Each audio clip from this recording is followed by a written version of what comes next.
what's up? I'm Miley Cyrus from Hannah Montana. And you are watching Part 2 of a 2-part video. Part 1 link in video description.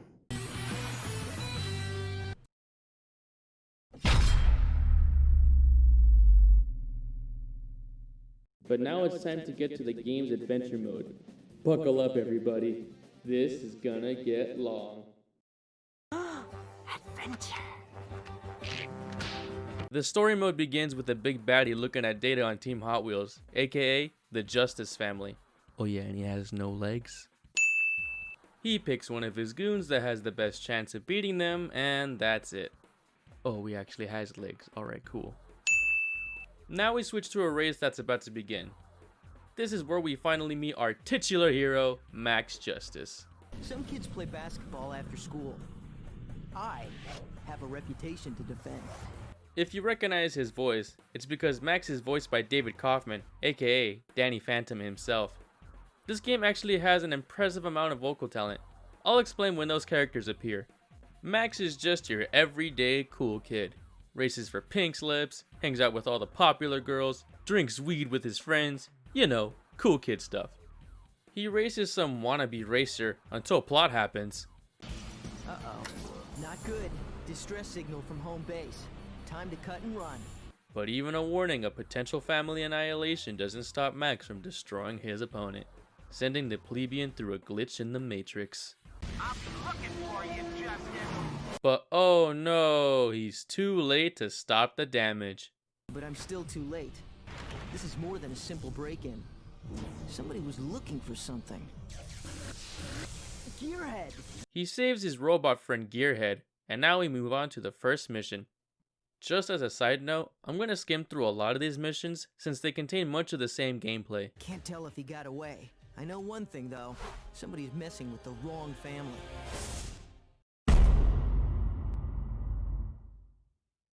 The cutscenes in between the missions are always going to be these visual novel looking exchanges. The two talk about how the Hot Wheels engineering plant has been broken into and possibly rigged with explosives. Max desperately wants to save all of his father's work inside, while Gearhead remains understandably apprehensive about that idea. Wait, hold on, Max. Sensors have detected explosives in the building. It may not be safe. But all of Dad's plans, and his research, and his cars. By the way, Gearhead is voiced by Wally Wingert, aka Almighty Tallest Red from Invader Zim. They come to an agreement, then the mission starts. You only start out with 6 cars and 3 weapons. Like I said before, you can unlock some of the cars and weapons via the challenge mode. Each level starts with a mission brief that shows you your tasks in order. All these missions are timed, and there are obstacles that can lower your time limit faster, so keep that in mind. The first mission is very simple. You drive to an arena to disable the enemies present. Jeez, he wasn't kidding around when he said someone is messing with the wrong family. After the goons are murdered in cold blood, you race to the engineering plant, only to arrive too late and watch it crumble. So yeah, a lot for a 17-year-old to experience. Mission failed. We'll get them next time. Mission 2 discusses on more terrorism. Max now needs to remove a bomb from a tire depot to an abandoned building that is conveniently scheduled for demolition. So you head to the tire depot then. Man, this city has a real issue with terrorists. 2 more disabled cronies later, you finally reach the tire depot with the bomb. The bomb has a lower time limit, so you now have to race to the abandoned building. You have to be careful because the enemies can make you drop the bomb if they give you a good smack. You make it to the building, blow it up, then we move on to the next mission. So apparently those terrorist attacks were just diversions, a little excessive, and this gang stole a lot of their valuable junk. Cars, a prototype car, files, the whole lot. Out of nowhere, our first boss of the game appears, named Nitro Burns, also voiced by David Kaufman. It seems to me I got something you want. There's these bright, shiny computer-type discs with a big ol' X on them. Nitro Burns, like Nitro Burns? He wages our hero for one of the things the gang stole, the Velocity X discs, over a race. When this news is heard, Max's dad appears, Dr. Peter Justice, voiced by Neil Ross. Gearhead, find out where this race is and get this guy what he wants. Hurry, I need those discs back. Dr. Justice is desperate to get what was stolen back, so he sends out his 17-year-old son to retrieve these various MacGuffins from a potentially extremely dangerous gang. This is basically the theme for the rest of the game. Fun fact, Neil Ross provided voices as Commander Keith and Pidge from the 1984 Voltron animated series, and was in the original Transformers show as Springer and Hook, and that's only a small portion of his career. Anyway, after you deal with more goons, you deliver money as your end of the bet to Nitro, and you do your first race in the story mode. Other than trying to side ram you a couple of times, he's not that difficult to beat. Win 2 out of the 3 races, and you're rewarded with his car and a new area to explore. And then he hands over the discs that we earned. Look, here's the cash in the car, but I don't have the discs, like, on me. God! Well, Nitro lied. Gearhead says the exact same thing I was thinking about him. Nitro wouldn't know real brains from a radiator. Our heroes track Nitro going to Turbine Sands, and Max goes there to see who the real mastermind is. This mission is one of the shortest, as it only requires you to do 2 things. However, something I never noticed until reviewing this game is that this mission is unnecessarily long. You have to race over to the Turbine Sands stunt arena to disable 3 baddies, but it makes you take the long way around. Where you spawn, if you go right, you're at the arena, but they make the level longer by making you go left. I mean, granted, these maps aren't huge, but come on. I didn't even realize it until now, so I suppose the programmers are geniuses. 3 more disabled, not killed, baddies later, and we're on to mission 5. Round 5. Dr. Justice finally goes into detail about what was on those Velocity X discs. Apparently it contained a formula for a racing super fuel. That will allow cars to travel at twice their normal speed without breaking down or overheating. Also, the prototype car that the gang stole and its super fuel can make it go invisible. However, it needs uranium to do that.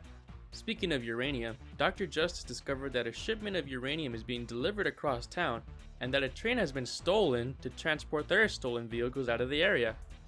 So how do we stop this coincidental series of events? Well, there is an unstable rock formation conveniently right next to the tunnel leaving Turbine Sands. You can shoot it, but I'd rather just bash into it.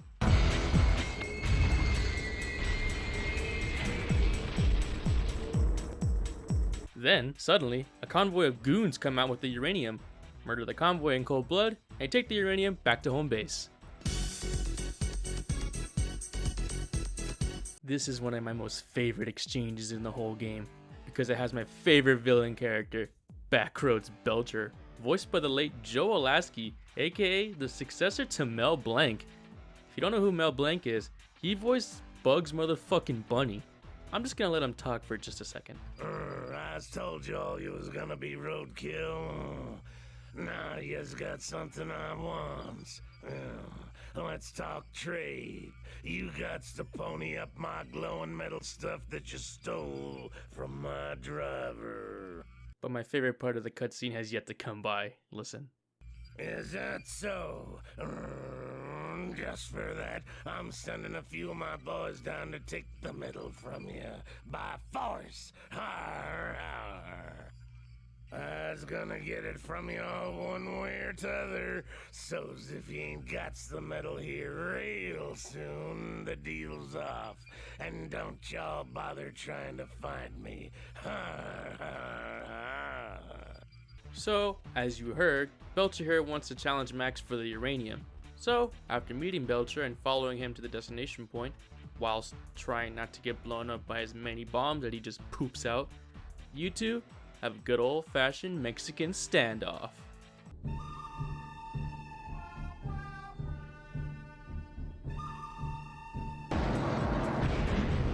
Another one bites the dust. Another one bites the dust. Wait, you're still alive? Belcher warns about the safety of one of Max's friends in a somewhat menacing tone. You forgot one. Where's Sparky? We're introduced to Sparky, voiced by Andy McPhee, aka Phoebe from A. Arnold, who tells us that she's been followed. However, instead of asking for help immediately, she tells Max to get pieces of a map that she left on a roller coaster somehow. Oh, I'll upload my location to Geary, then you can come get me. But you'll need to take a little detour first. Once again, this game's priorities are still in check. She also mentions an interesting name on the map. Well, the papers have names. Dr. Peter Justice and some other guy, a funny name, Otto von Diesel. So, you head over to the roller coaster and experience the new map of Crankshaft Bay. This is my favorite map out of the 5, mainly because I think the music in this level is the best, but more on the music later. So you get to the roller coaster to collect the pieces. I think it's one of the most memorable parts of the game for me. It's like driving on a toy track set, and driving it in first person really makes it more immersive. I don't know why I always enjoy this part, but after you collect the pieces, you save Sparky by killing more cronies before they can kill her. Sparky asks Dr. Justice about who Otto von Diesel is. However, the doctor ignores her and instead asks Max to recover a data disk along with a car. But uh-oh, evil afoot. Incoming transmission. Unidentified. Disk coordinates received. Data disk shall be recovered. Uh-oh. I knew our wires were tapped. A pretty short and simple mission. Recover disks, murder, recover car, and more murder.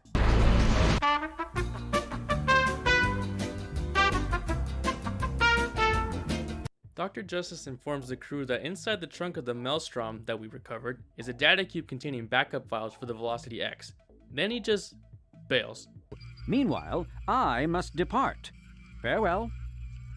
Wait, Dad! What about Otto? But now a new villain shows up, Fastlane for Scotty. She's voiced by Alison Levine, who doesn't seem to have a long voice acting history. I think the writers just gave up on her name. Like clockwork, this next boss character challenges you to a 1v1 race, wagering for info on Otto, whilst being the generic seductive-like character. Did they not think of the children? Ooh, Max, so assertive. This'll be more fun than I thought. Fastlane, I believe, is the least memorable villain in the game. Other than her wanting to beat the ever-living crap out of you during the race, her personality and just her character in general is just the most generic and boring out of the bunch. Oh, brother, this guy stinks! Fastlane leaves as fast as she came. Haha, sex joke! Later, Drive Boy. Ugh, Drive Boy. Really? I never liked it as a kid, and I still don't like it now. Gearhead finishes his analysis of the map Max collected, which is a map of the new level Burnout Glacier, and discovers that a secret meeting is going to be taking place there. This is where we get a full backstory on Otto von Diesel. I'll let Gearhead explain. Otto was a member of the Hot Wheels engineering team that your father started.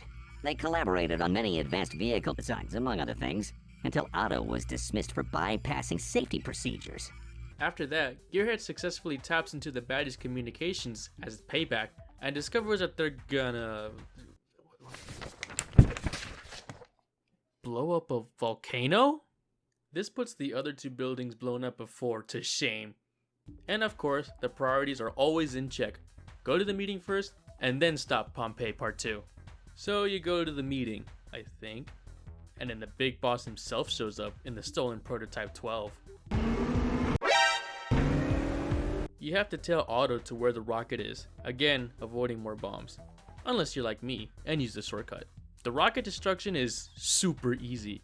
You literally walk out to it, ignore all the goons in the level, shoot it a couple times, then it falls. And it somehow doesn't blow up right in front of you, destroying all Maxi Boy here. Ah dear, don't worry, we're almost done. Am I dead yet? Dr. Justice explains why the gang tried to commit Pompeii Part 2. Now that he has the formula, Otto knows that volcanic gases are a necessary ingredient for the superfuel I was working on. So yes, Otto's gang needed volcanic gases for the superfuel, and the best way to acquire said gases was to blow up the volcano. Thank God we went to that meeting first. Now Max needs to get the gas collector that is, I think, a container filled with the volcanic gas. It's not explained too well. So they discuss a plan and whoa! What the hell is that? You You've become quite the pest here, Max Justice. Quite the pest. But I'm afraid your timing belt is slipping a bit, Max. Would you care to wager that little canister you're about to get and save me the trouble of fetching it myself? So this asthmatic, slow-speaking Darth Vader-ass thing is Simon Slick DeLuca, also voiced by Wally Wingert. I think he's the most interesting character because, well, look at him. What's his backstory? Why is he a blob man? Why is his mouth on his forehead? Anyway, he challenges Max to another wager for the gas collector in exchange for the location of Otto's hideout. So you do just that, once again taking the long way around and having to battle Slick this time. I have to say, I always loved this shot where his car, the Vulture, is standing atop this structure. It looks so evil like that. Until you kill him. I don't think so. I will smash your face into a car windshield and then take your mother, Dorothy Mantooth, out for a nice seafood dinner and never call her again. Where'd he go? We need that information. He didn't by some stroke of luck leave a map in his car, did he? Let me check. Yeah, he did. Somehow the map survived the explosion, I suppose. Alright, guys and gals, sit back, because there's a lot of info that's going to be dumped here. Gearhead talks about his analysis on the data cube found in the Maelstrom. And the secret to Velocity X... Can you guess it? No? Time travel! Yes, somehow mixing uranium, volcanic gases, some super fuel, and a Hot Wheels car is all it takes for you to go back in time. And Otto wants to use this time travel ability to take revenge on the Justice Clan. Why, you ask? Well, the next MacGuffin that Max needs to get is a temporal transmission that controls where you go in time. Then, more evil afoot. This time it's Otto's right-hand man, a Dr. Neo-Cortex ripoff, Rupert Jacoby, also voiced by Joe Alasky. Hello, Peter. Been a long time. You wouldn't perchance be interested in getting that temporal transmission you used to be so proud of? Jacoby challenges Max to a race for the temporal transmission and the Velocity X formula discs that he has. Max is super eager to take on this mad scientist stereotype. I can take him, Pops. Let me do it. What does this temporal transmission look like? Where can I find it? Let me at him! Let me at him! On to the mission. You go out and get the transmission, unnecessarily have to break power breakers to escape an area, then race Rupert. I always love picking the Vulture in this mission. Not only because it's one of the best cars, but seeing the Vulture and the Arachnarod side by side looks super cool. Other than that, I think this level feels the most blatantly padded. 2 more missions, let's go. Well, you've done a good job at detaining me. Bravo, Max. Congratulations for that feat. No problem, funnelhead. That always catches me off guard. Well, it looks like we'd been Smeckledorfed. Whilst we were racing, Otto's gang stole the temporal transmission. Hey, at least this time we got the discs. Max is pissed. Ah, they tricked us. Ow, I blew it. And he's more determined than ever to stop Otto and his goon squad. How determined, you ask?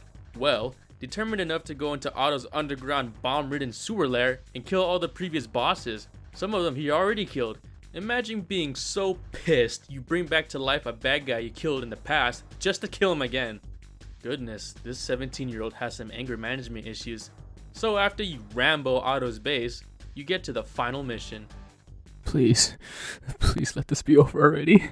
You know, the story is short, but it really feels much longer than it is. But we can't rejoice yet. We still need to take out the head honcho himself. Incoming transmission. Speak of the devil. Greetings, Max Justice. I am Otto von Diesel. I just thought I'd give you the opportunity to say goodbye to the world you know. I'll be honest, Otto is probably one of the worst characters in the game. Sure, he's sprinkled in here and there in the story and supposed to be built up as this super evil mastermind, but when he shows up, he's barely a threat. The voice actor Noah Nelson does a good job, but I mean, look at him. What is he wearing around his neck? Why does he have a thumb face? Does he have hair? Or does his head disagree with reality? I know, it's probably not surprising to hear that this B-movie villain from a children's Hot Wheels game is not threatening, but all the other villains have way more character than Otto does. Hell, even Fastlane has more personality, but onward with the mission. You have to go through a maze of bombs to get into the base, a little excessive for security if you ask me. Then you have to battle Rupert and his thugs. I wonder what the body count in this game is so far. After that gang's extermination, you have to get this upgraded blaster that's called the Quantum Annihilator. A bit much for blowing up a computer, but no one else must know what contents hide within. Then, he shows up.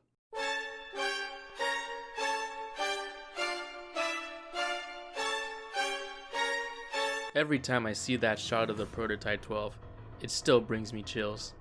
After you follow him to the underworld arena, avoiding more damn bombs, you finally face him 1v1, mano a mano, just you and him. Even the music changes. That's how epic this fight will be. Let's hecking do this!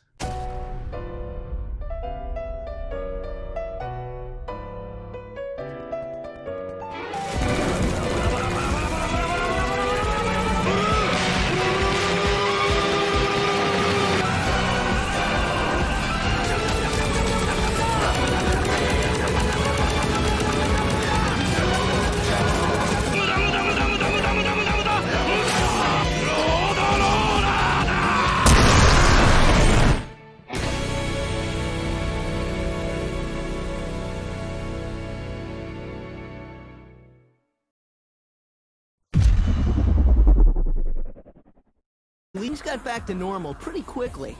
Dad was able to continue his research. And even though Otto escaped from police custody... Wait, what? You're telling me, after that crazy fight, after shooting hundreds of rounds of various types of ammunition at each other, blowing each other to shreds, and I straight up murder him with a weapon called the Quantum Annihilator. And all that happens is that, first off, he survives, but then some normal police take him away instead of, I don't know, like the goddamn army or the FBI or the CIA. Then he just escapes? And then what happened to Sparky? Why does he look so monstrous? Jeez, maybe a stray bullet hit her right in the texture file back in Mission 7. So yeah, that's the whole adventure mode. This game is rough. I'll say it right now, it's far from optimized. The physics are janky, the characters are objectively strange or dumb. The adventure mode is super short, glitches pop up out of nowhere, and there's not a lot of game to keep you sticking around. But you know what? I love this game. I love it all. I love the weird villain characters. I love the wonky physics. I love driving in these beautifully represented cars. I love the vomit-inducing bumper camera. I love the weird glitches. I love how silly the weapons look on the cars. I love it when Max says these weird one-liners after murdering people. I just love this game. I think I finally understand why people love the Sonic Adventure series so much. Now, I ask the question, is this game better than World Race? It's the same issue like with the music. The answer can change depending on who you're asking.